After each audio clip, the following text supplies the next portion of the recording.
Bonjour, je vais vous présenter aujourd'hui l'utilisation de l'outil diagnostic Renault, le CLIP.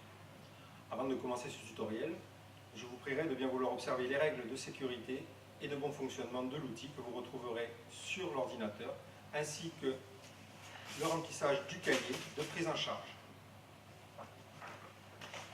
L'ordinateur se compose de deux composants principaux qui sont la sonde de diagnostic et la plateforme outils. Nous allons démarrer l'outil diagnostic en appuyant sur l'icône Clip au milieu de l'écran. Le logiciel se charge et nous allons arriver sur la première page d'accueil où nous allons devoir faire reconnaître la sonde à l'outil diagnostic. Voici la sonde qui va servir à dialoguer avec le véhicule. On remarquera qu'elle est Bluetooth, donc sans fil. Pour pouvoir faire fonctionner cette sonde Bluetooth, nous sommes obligés de mettre le contact sur le véhicule. Pour mettre le contact forcé sur le véhicule, je vais mettre une vitesse, tirer le frein à main, insérer la carte, puis appuyer sur l'action démarreur sans toucher au pédale. Les voyants s'allument au tableau de bord, signe que le contact est bien mis. Je vais pouvoir maintenant brancher l'outil diagnostic.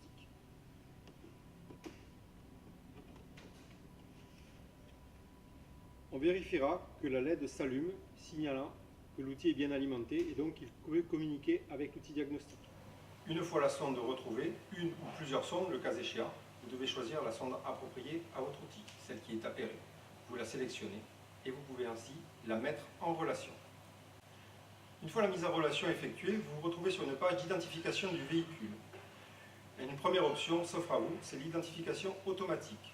C'est la petite voiture avec le point d'interrogation. Vous pouvez cliquer dessus. Une partie des données se retrouve ainsi automatiquement prélevée sur le véhicule. Ici, nous voyons que nous sommes face à une Mégane 3 ou un Scénic 3 avec le numéro de série qui apparaît. Néanmoins, nous n'avons pas ni le type après-vente, ni le type moteur, ni le type boîte de vitesse. Pour le retrouver aisément, je vous propose d'aller le chercher dans Infotech.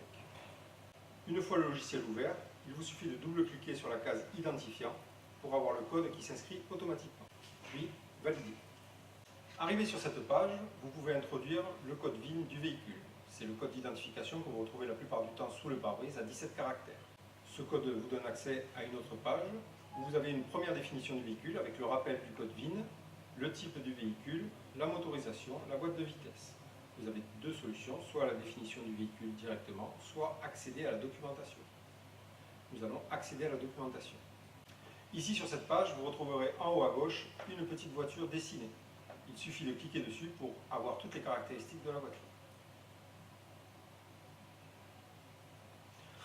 Nous retrouvons donc notre Mégane 3 avec sa motorisation, sa boîte de vitesse, l'indice moteur et beaucoup d'autres renseignements, notamment sur les options, l'entretien. C'est une page qui peut être très utile.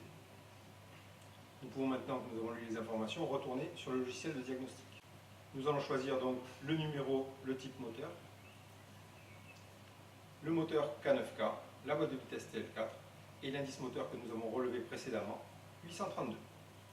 Au cas où il y ait déjà eu un diagnostic sur ce véhicule et que l'outil l'ait gardé en mémoire, je vais vous demander de cliquer sur la case Réidentification en bas, à côté de la case Valider.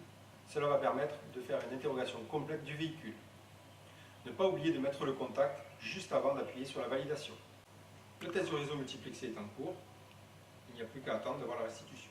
D'ores et déjà, l'outil nous indique qu'il y a un problème sur une partie du réseau et que certains calculateurs liés au multimédia ne répondent pas. On retrouve ici en plusieurs pages l'architecture multiplexée avec les calculateurs du véhicule. Ce qui nous intéresse, c'est d'aller lire les défauts du calculateur moteur et d'en faire l'effacement. Donc nous allons sélectionner la case véhicule.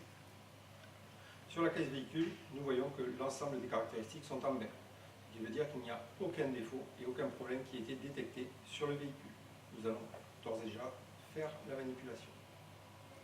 Nous sélectionnons le calculateur, nous voulons aller voir les défauts, ici l'injection, et nous cliquons sur Continue. Et nous autorisons la mise en relation de la zone multiple. Ici, nous allons aller à diagnostic par calculateur pour retrouver notre calculateur d'injection. Nous voyons que nous avons un défaut à l'intérieur de la radio, ou plutôt que le calculateur n'est pas détecté. Et qu'en calculateur détecté avec présence de défaut, nous avons l'airbag et les prétentionnaires. Nous nous dirigeons vers notre véhicule. Notre injection, on voit d'ores et déjà qu'il n'y a pas de défaut à l'intérieur. On le sélectionne, faisant un double clic dessus. On voit que la dernière panne qui a été relevée sur le véhicule est une panne au niveau d'un capteur de fluide réfrigérant. C'est donc une panne qui est liée à la climatisation. Le fait que le point soit rouge ici signifie que le défaut est présent. Si le point avait été orange clignotant, ça aurait signifié que le défaut a été présent, mais qu'actuellement, au moment de l'interrogation, il n'est plus là. Il a juste été mémorisé dans le calculateur. Nous allons cliquer sur la clé à molette qui est l'outil réparation. Et nous allons ici aller à la gomme avec le petit sigle ECU qui signifie l'effacement des défauts.